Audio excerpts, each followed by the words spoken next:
During the Khilafah of Umar ibn al-Khattab, Amr ibn al-As used to be the governor of Egypt. One day, his son raced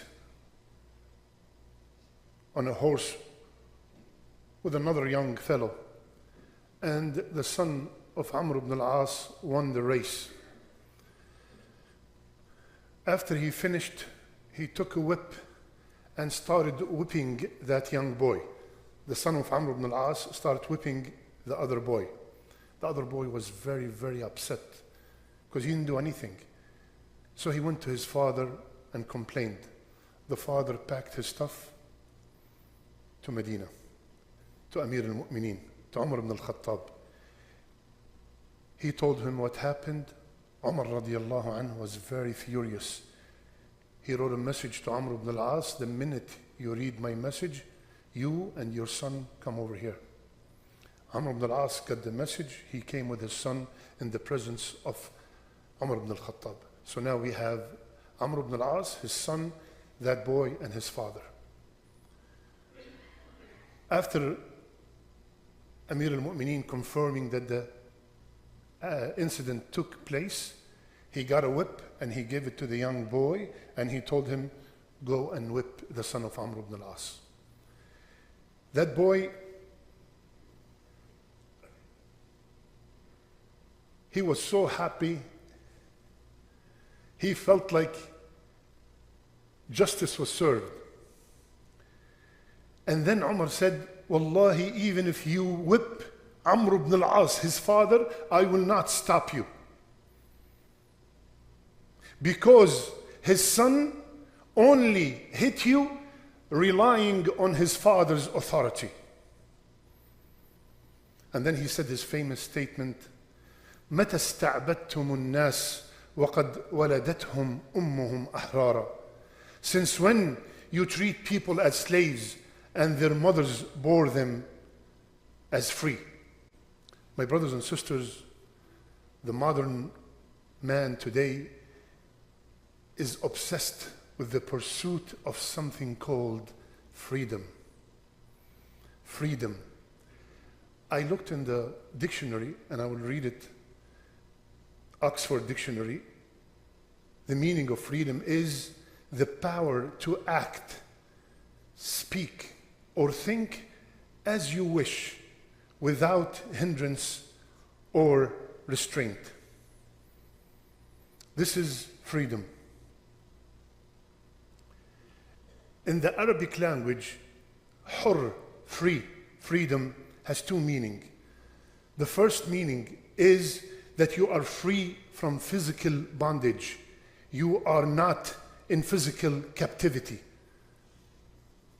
And the second meaning, when someone is called hur, he or she are a person who is honored with noble characteristics. They have elevated themselves from the lowly characters. They have become men and women of courage, generosity, bravery, kindness. They have abandoned anything that is prohibited by Allah Azza wa Jal. And Islam aspires to achieve both interpretations of the word hur. Now the Quran endeavors to free humanity from the constraints of life. And this is mentioned all over the Quran. Insha'Allah ta'ala, I will mention few examples from the Quran. What does true freedom mean? And how does Islam came to free us? First, as we know, one of the greatest things that can control us and we can be easily enslaved to is our desires. Our desires.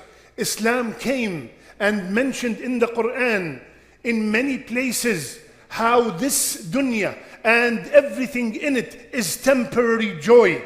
Allah subhanahu wa ta'ala said, وَمَا أُوتِيتُم مِّن شَيْءٍ فمتاع الحياة الدنيا وزينتها وما عند الله خير وأبقى أفلا تعقلون. Whatever you have, anything that you have, anything that you are trying to acquire through haram means, all of that is temporary joy. And what Allah subhanahu wa ta'ala is not only better, but is also everlasting. It's forever. And then Allah subhanahu wa ta'ala ended the ayah by striking word, أَفَلَا تَعْقِلُونَ. Don't you comprehend? Don't you reason? I own both. I'm telling you, this is not worth it. Don't follow your desire because I have something better for you. وَأَمَّا مَنْ خَافَ مَقَامَ رَبِّهِ وَنَهَى النَّفْسَ عَنِ الْهَوَى فَإِنَّ الْجَنَّةَ هِيَ الْمَأْوَى. Whomsoever constantly think about the day he or she are going to meet Allah Azza wa Jal, and they stayed away from following their desire, Jannah is their final destination. أَرَأَيْتَ مَنِ اتَّخَذَ إِلَهَهُ هَوَاهُ. Allah subhanahu wa ta'ala mentioned it in the Quran twice, in the Jashiyah and in the Furqan. Have you seen the one who took his desire as his ilah, as his Lord? Whatever his desire, tell them to do, drink, party, commit this, commit that, yalla, sami'na wa ata'na. This is the person who took his desire as his ilah. And Allah subhanahu wa ta'ala is criticizing them. So, first thing is, Quran emphasizes on is to free us from following and being enslaved to our desires. The Quran wants us to control our desires, not the desires to control us. Second, the Quran came to free us from being blind followers.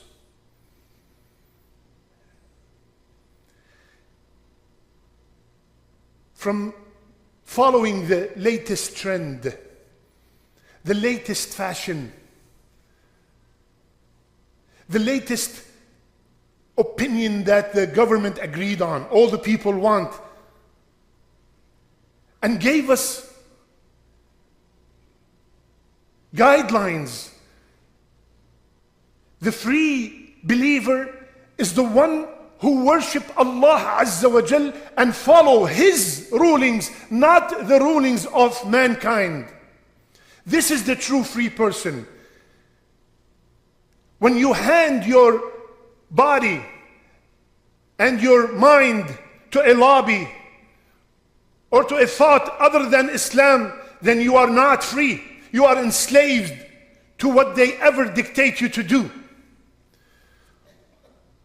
Quran wants us to be independent believers, steered by the divine revelation, not the revelation of mankind. Allah subhanahu wa ta'ala told us that the people who follow others, what do they do on the day of judgment? يَوْمَ تُقَلَّبُ وُجُوهُهُمْ فِي النَّارِ يَقُولُونَ يَا لَيْتَنَا أَطَعْنَا اللَّهَ وَأَطَعْنَا الرَّسُولَ. On the day when they are being roasted in the hellfire, what do the people say? Allah, alim al-ghayb, the one who knows the unseen, is telling us what these people would say. They would say, I wish I followed the true freedom. I wish I followed Allah and His Messenger. رَبَّنَا إِنَّا أَطَعْنَا سَادَتَنَا وَكُبَرَاءَنَا فَأَضَلُّونَا السَّبِيلَ. Ya Allah, I followed so and so. He has so many followers. I followed them because they were popular and they took us astray. Ya Allah, multiply the punishment on them. On that day, today you're following them.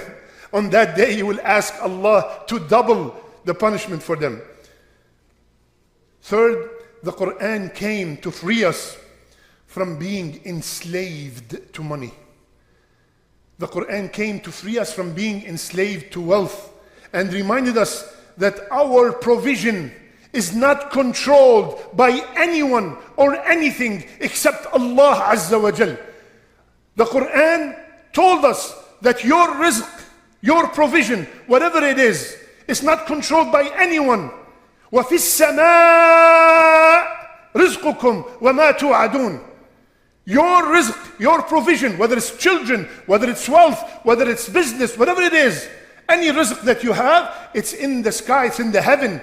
That means no one on earth can touch it. So you don't have to go seek haram businesses in order to make money, or anything in order to acquire haram provision.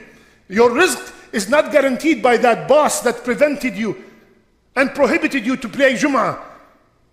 The rizq is in the sama', wa fi sama'. Allah subhanahu wa ta'ala freed us from obeying people and knowing that my provision is not stopped by a human being. Fourth, the Quran came to liberate us from the fear of death. The easiest way to get a concession from anyone is to threaten them, I'm going to kill you. Is to tell them, I'm gonna bomb you. I'm gonna close the borders on you. I'm gonna deprive you from food. Islam came to confirm and to make us feel free, that no one will change the date I'm going to die except Allah Azza wa Jal. وَمَا كَانَ لِنَفْسٍ أَن تَمُوتْ إِلَّا بِإِذْنِ اللَّهِ كِتَابًا مُؤَجَّلًا. This is the believer. No soul will die without the permission of Allah. Everything has been recorded. Everything has been recorded. My brothers and sisters, a couple of quick stories to show how we have men and women that used to be free. They actually demonstrated freedom. We'll start with a young boy, Abdullah ibn Zubayr. He was playing with his friends, and Amir al-Mu'mineen Umar radiyallahu anh was coming. So all the young boys ran away except Abdullah ibn Zubayr. So Umar came to him and said, all the kids ran except you. Why? Listen to the answer of the free man. He said, Ya Amir al-Mu'mineen, لم أكن على ريبة من أمري فأخافك ولم يكن الطريق ضيق فأوسع لك. O leader of the believers, I haven't done anything wrong for me to run away from you. And the road is wide enough for me and you to pass.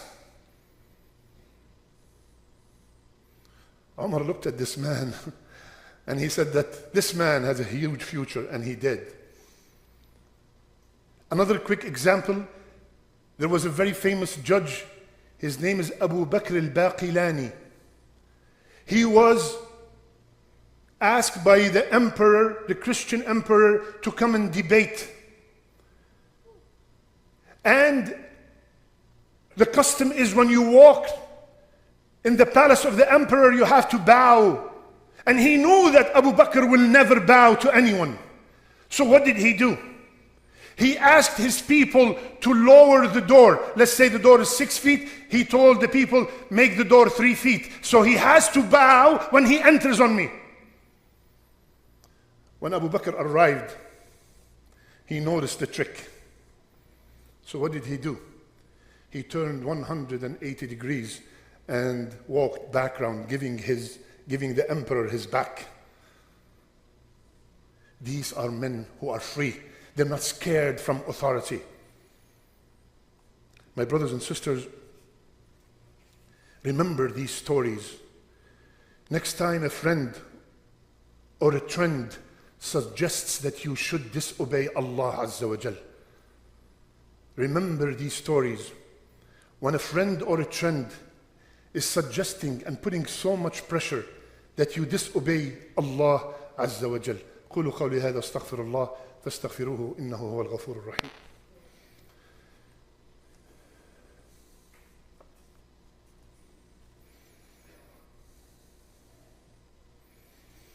بسم الله وحده والصلاة والسلام على من لا نبي بعده. What are the signs of a free man, of a free woman? What are the signs of a free person? Number one, the first sign, it's a person or a society that they do not have their mind or personality dictated by others. They know how to say no when everyone is saying yes. And even though the pressure is phenomenal, but they still say no because it's not pleasing to Allah Azza wa Jal. That person is free. And when they stay away from haram, it's not about just because they do not want to get sins. They stay away from haram because these sins are beneath them. How can I, as a believer, sell alcohol? How can I, as a believing woman, dress like this? How can I do this? How can I sign such a contract that's not pleasing to Allah? This is all beneath them. They cannot do it. Not because just a sin and they will get it's haram and they will get some sins. No, because it's beneath them. They are much higher than that.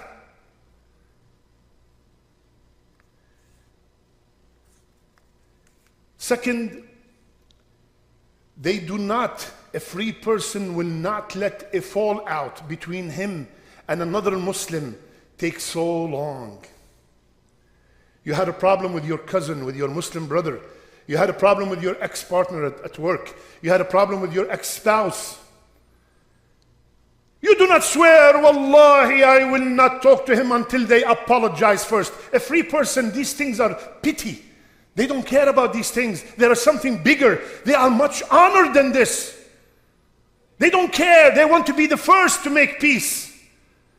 So my sister, do not deprive your ex-husband from visiting his kids just because what he did, what happened. Be the better person. This is what a free person would do.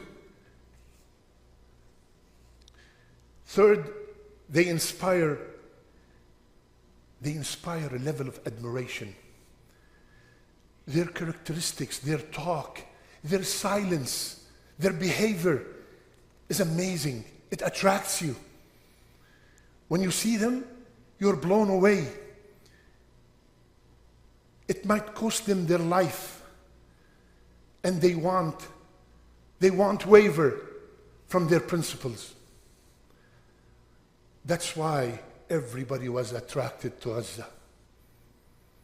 That's why what happened in Gaza captured the hearts of the world, because Gaza is the only free city on earth. They're not abiding by any superpower or any laws. The only laws they are following are the laws of Allah Azza wa Jal. That's why their freedom captured the whole world. They're blown away.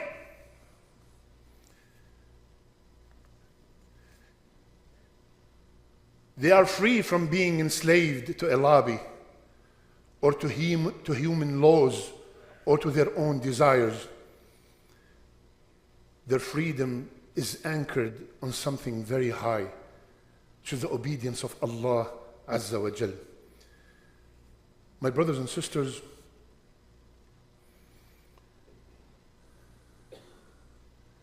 we always hear free Palestine. There's nothing wrong with that term. May Allah free Palestine. But فاقد الشيء لا يعطيه. If you don't have something, you cannot give it. Free yourself first from all these desires and all these things that we just discussed in order to be able to give that freedom.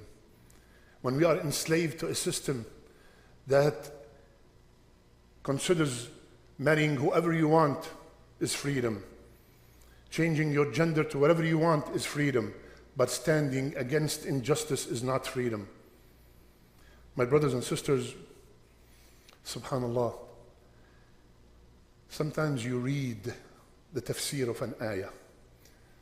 Sometimes you sit in a gathering and the sheikh is explaining the ayah. Sometimes you watch a video of the tafsir of an ayah. But subhanallah, I read an ayah in the Quran that we are living its tafsir. We are watching its tafsir. إن الله اشترى من المؤمنين أنفسهم وأموالهم بأن لهم الجنة وعدا عليه حقا وعدا بأن لهم الجنة يقاتلون في سبيل الله فيقتلون ويقتلون وعدا عليه حقا في التوراة والإنجيل والقرآن ومن أوفى بعهده من الله فاستبشروا ببيعكم الذي بايعتم به وذلك هو الفوز العظيم.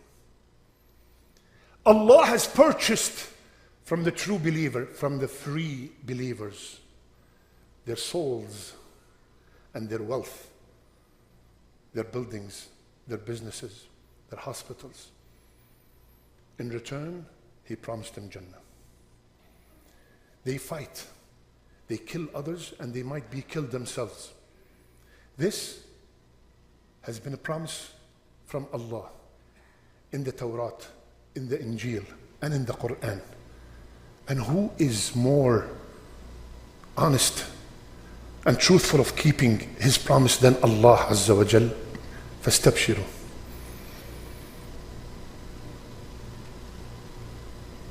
Glad tidings to you. Glad tidings to you because you signed that contract, because you were free from following others and you were only following the Rabb. That is the ultimate success. اللهم انصر إخواننا في غزة. اللهم انصر إخواننا في غزة. اللهم انصرهم نصرا عزيزا. اللهم تقبل شهداءهم وداوي جرحاهم واشف مرضاهم. اللهم زلزل الأرض تحت أقدام عدوهم. اللهم زلزل الأرض تحت أقدام عدوهم. اللهم يا رب العالمين انصرهم نصرا عزيزا. ربنا هب لنا من أزواجنا وذرياتنا قرة أعين واجعلنا للمتقين إماما. ربنا آتنا في الدنيا حسنة وفي الآخرة حسنة وقنا عذاب النار. ربنا لا تزغ قلوبنا بعد إذ هديتنا وهب لنا من لدنك رحمة إنك أنت الوهاب. وصلى الله على نبينا محمد وعلى آله وصحبه أجمعين وقوموا إلى صلاتكم.